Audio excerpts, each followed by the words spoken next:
먼저는 안식년이 1절에서 7절에 다뤄지고 있습니다. 이스라엘 백성들은 가나안 땅에 정착한 그 해부터 매년 7번째 해마다 안식년을 지키라고 하십니다. 이 해에는 밭이나 포도원을 그냥 놔두어 땅을 쉬게 해야 합니다. 그리고 이 해에 자연적으로 맺은 소출은 누구나 먹을 수 있게 됩니다. 하나님은 이 안식년을 지킴으로 이스라엘 백성들이 하나님 나라가 어떠한 곳인가를 경험하게 하신 것입니다. 하나님 나라는 고된 노동이 그치는 나라이구나. 수고와 슬픔이 끝나는 곳이구나. 모든 이들이 넉넉히 나누는 나라이구나. 이것을 경험하게 하시는 거죠. 안식년을 지키기 위해선 이스라엘 백성들에게 두 가지 믿음이 있어야 해요. 하나는 땅의 주인은 하나님이라는 믿음입니다. 내 땅이라고 생각하면 절대로 이 안식년을 지킬 수가 없는 것이지요.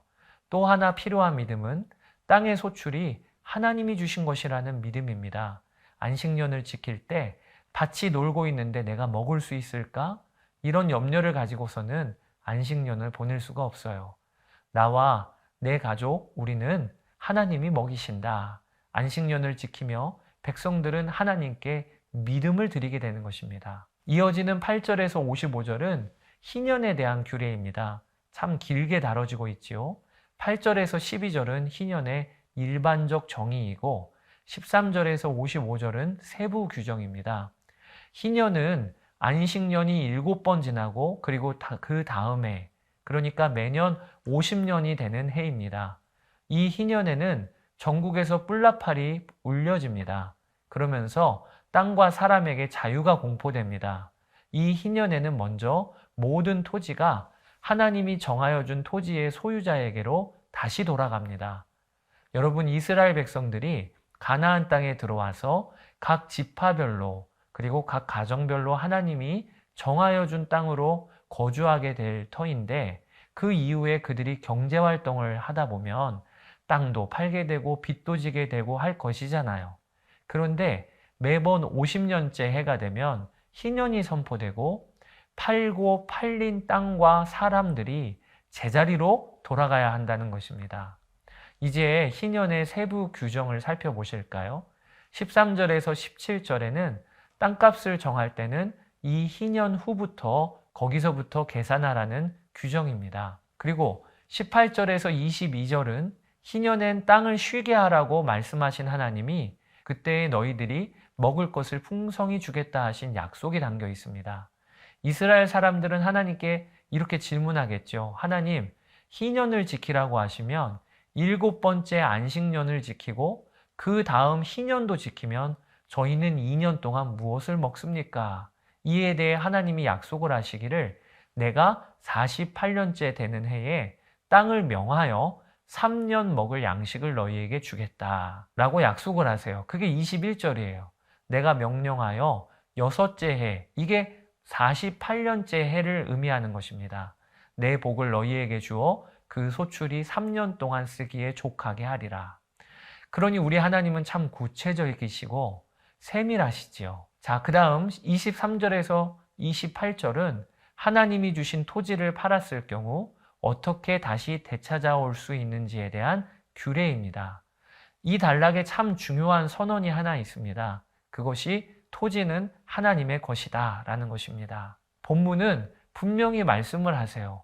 토지는 하나님의 것이고 우리는 거기에서 잠시 거류하는 나그네임을 말씀하시고 또 내 이웃과 나는 주인이나 종의 상하 관계, 돈을 준 자와 빚진 자의 종속 관계가 아니라 그저 함께 동거하는 자이고 무엇보다 하나님과 함께 사는 자임을 분명히 하라는 것입니다.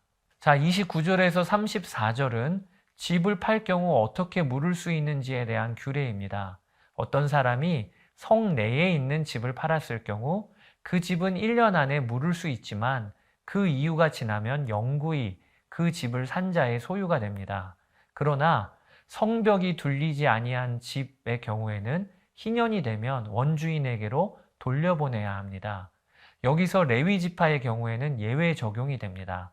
그들은 다른 지파들처럼 따로 경제활동을 하는 이들이 아니기 때문에 레위 지파의 집과 토지는 다른 이에게 영구히 넘어갈 수가 없습니다.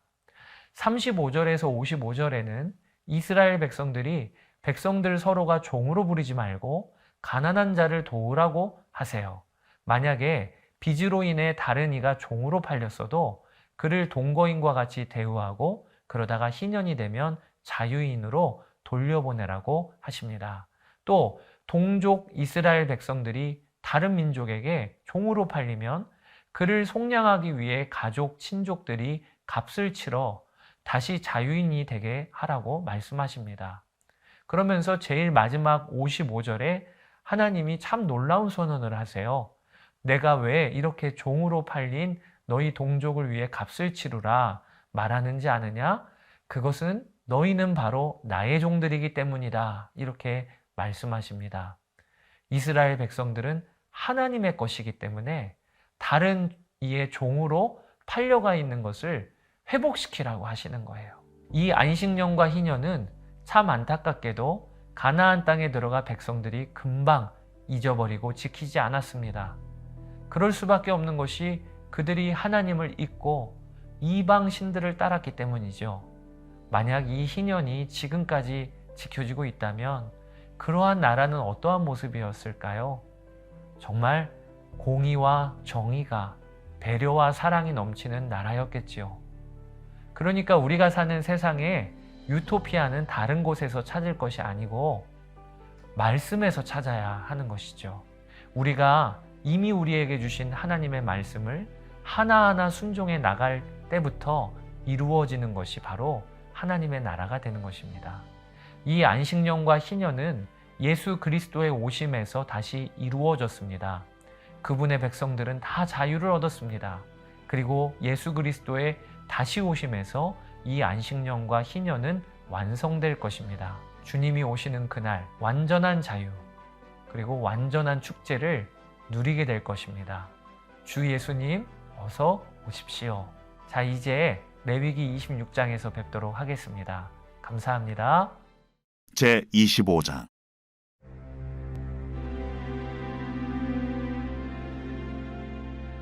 여호와께서 시내산에서 모세에게 말씀하여 이르시되 이스라엘 자손에게 말하여 이르라. 너희는 내가 너희에게 주는 땅에 들어간 후에 그 땅으로 여호와 앞에 안식하게 하라. 너는 6년 동안 그 밭에 파종하며 6년 동안 그 포도원을 가꾸어 그 소출을 거둘 것이나 7째 해에는 그 땅이 쉬어 안식하게 할지니 여호와께 대한 안식이라. 너는 그 밭에 파종하거나 포도원을 가꾸지 말며 네가 거둔 후에 자라난 것을 거두지 말고 가꾸지 아니한 포도나무가 맺은 열매를 거두지 말라. 이는 땅의 안식년임이니라. 안식년의 소출은 너희가 먹을 것이니 너와 네 남종과 네 여종과 네 품꾼과 너와 함께 거류하는 자들과 네 가축과 네 땅에 있는 들짐승들이 다 그 소출로 먹을 것을 삼을지니라. 너는 7 안식년을 계수할지니 이는 7년이 7번인즉 안식년 7번 동안 곧 49년이라. 7째 달 열흘날은 속죄일이니 너는 뿔나팔 소리를 내되 전국에서 뿔나팔을 크게 불지며 너희는 50년째 해를 거룩하게 하여 그 땅에 있는 모든 주민을 위하여 자유를 공포하라. 이 해는 너희에게 희년이니 너희는 각각 자기의 소유지로 돌아가며 각각 자기의 가족에게로 돌아갈지며 그 50년째 해는 너희의 희년이니 너희는 파종하지 말며 스스로 난 것을 거두지 말며 가꾸지 아니한 포도를 거두지 말라. 이는 희년이니 너희에게 거룩함이니라. 너희는 밭의 소출을 먹으리라. 이 희년에는 너희가 각기 자기의 소유지로 돌아갈지라. 내 이웃에게 팔든지 내 이웃의 손에서 사거든 너희 각 사람은 그의 형제를 속이지 말라. 그 희년 후에 연수를 따라서 너는 이웃에게서 살 것이요 그도 소출을 얻을 연수를 따라서 내게 팔 것인즉 연수가 많으면 너는 그것의 값을 많이 매기고 연수가 적으면 너는 그것의 값을 적게 매길지니 곧 그가 소출의 다소를 따라서 내게 팔 것이라. 너희 각 사람은 자기 이웃을 속이지 말고 내 하나님을 경외하라. 나는 너희 하나님 여호와이니라. 너희는 내 규례를 행하며 내 법도를 지켜 행하라. 그리하면 너희가 그 땅에 안전하게 거주할 것이라. 땅은 그것의 열매를 내리니 너희가 배불리 먹고 거기 안전하게 거주하리라. 만일 너희가 말하기를 우리가 만일 7째 해에 심지도 못하고 소출을 거두지도 못하면 우리가 무엇을 먹으리요 하겠으나 내가 명령하여 6째 해에 내 복을 너희에게 주어 그 소출이 3년 동안 쓰기에 족하게 하리라. 너희가 8째 해는 파종하려니와 묵은 소출을 먹을 것이며 9째 해에 그 땅에 소출이 들어오기까지 너희는 묵은 것을 먹으리라. 토지를 영구히 팔지 말 것은 토지는 다 내 것임이니라. 너희는 거류민이요 동거하는 자로서 나와 함께 있느니라. 너의 기업의 온 땅에서 그 토지 무르기를 허락할지니 만일 내 형제가 가난하여 그의 기업 중에서 얼마를 팔았으면 그에게 가까운 기업 물을 자가 와서 그의 형제가 판 것을 물을 것이요 만일 그것을 물을 사람이 없고 자기가 부유하게 되어 물을 힘이 있으면 그 판 해를 계수하여 그 남은 값을 산자에게 주고 자기의 소유주로 돌릴 것이니라. 그러나 자기가 물을 힘이 없으면 그 판 것이 희년에 이르기까지 산자의 손에 있다가 희년에 이르러 돌아올지니 그것이 곧 그의 기업으로 돌아갈 것이니라. 성벽 있는 성내의 가옥을 팔았으면 판지 만 1년 안에는 물을 수 있나니 곧 그 기한 안에 물으려니와 1년 안에 물이지 못하면 그 성 안의 가옥은 산자의 소유로 확정되어 대대로 영구히 그에게 속하고 희년에라도 돌려보내지 아니할 것이니라. 그러나 성벽이 둘리지 아니한 촌락의 가옥은 나라의 전토와 같이 물러주기도 할 것이요 희년에 돌려보내기도 할 것이니라. 레위 족속의 성읍 곧 그들의 소유의 성읍의 가옥은 레위 사람이 언제든지 물을 수 있으나 만일 레위 사람이 물이지 아니하면 그의 소유 성읍에 판 가옥은 희년에 돌려보낼지니 이는 레위 사람의 성읍의 가옥은 이스라엘 자손 중에서 받은 그들의 기업이 됨이니라. 그러나 그들의 성읍 주위에 있는 들판은 그들의 영원한 소유지이니 팔지 못할지니라. 내 형제가 가난하게 되어 빈손으로 내 곁에 있거든 너는 그를 도와 거류민이나 동거인처럼 너와 함께 생활하게 하되 너는 그에게 이자를 받지 말고 내 하나님을 경외하여 내 형제로 너와 함께 생활하게 할 것인즉 너는 그에게 이자를 위하여 돈을 구워주지 말고 이익을 위하여 내 양식을 구워주지 말라. 나는 너희의 하나님이 되며 또 가나안 땅을 너희에게 주려고 애굽 땅에서 너희를 인도하여 낸 너희의 하나님 여호와이니라. 너와 함께 있는 내 형제가 가난하게 되어 내게 몸이 팔리거든 너는 그를 종으로 부리지 말고 품꾼이나 동무인과 같이 함께 있게 하여 희년까지 너를 섬기게 하라. 그때에는 그와 그의 자녀가 함께 내게서 떠나 그의 가족과 그의 조상의 기업으로 돌아가게 하라. 그들은 내가 애굽 땅에서 인도하여 낸 내 종들이니 종으로 팔지 말 것이라. 너는 그를 엄하게 부리지 말고 내 하나님을 경외하라. 내 종은 남녀를 막론하고 내 사방 이방인 중에서 취할지니 남녀 종은 이런 자 중에서 사올 것이며 또 너희 중에 거류하는 동거인들의 자녀 중에서도 너희가 사올 수 있고 또 그들이 너희와 함께 있어서 너희 땅에서 가정을 이룬 자들 중에서도 그리할 수 있은즉 그들이 너희의 소유가 될지니라. 너희는 그들을 너희 후손에게 기업으로 주어 소유가 되게 할 것이라.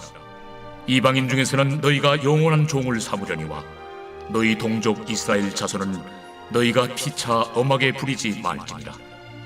만일 너와 함께 있는 거류민이나 동거인은 부유하게 되고 그와 함께 있는 내 형제는 가난하게 되므로 그가 너와 함께 있는 거류민이나 동거인 또는 거류민의 가족의 후손에게 팔리면 그가 팔린 후에 그에게는 속량받을 권리가 있나니 그의 형제 중 하나가 그를 속량하거나 또는 그의 삼촌이나 그의 삼촌의 아들이 그를 속량하거나 그의 가족 중 그의 살부치 중에서 그를 속량할 것이요 그가 부유하게 되면 스스로 속량하되 자기 몸이 팔린 해로부터 희년까지를 그 산자와 계산하여 그 연수를 따라서 그 몸의 값을 정할 때에 그 사람을 섬긴 날을 그 사람에게 고용된 날로 여길 것이라.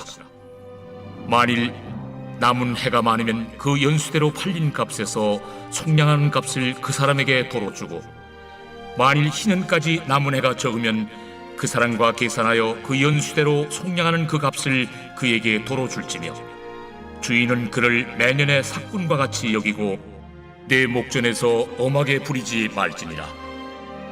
그가 이같이 속량되지 못하면 희년에 이르려는 그와 그의 자녀가 자유하리니, 이스라엘 자손은 나의 종들이 됨이라. 그들은 내가 애굽 땅에서 인도해낸 내 종이요 나는 너희의 하나님 여호와이니라.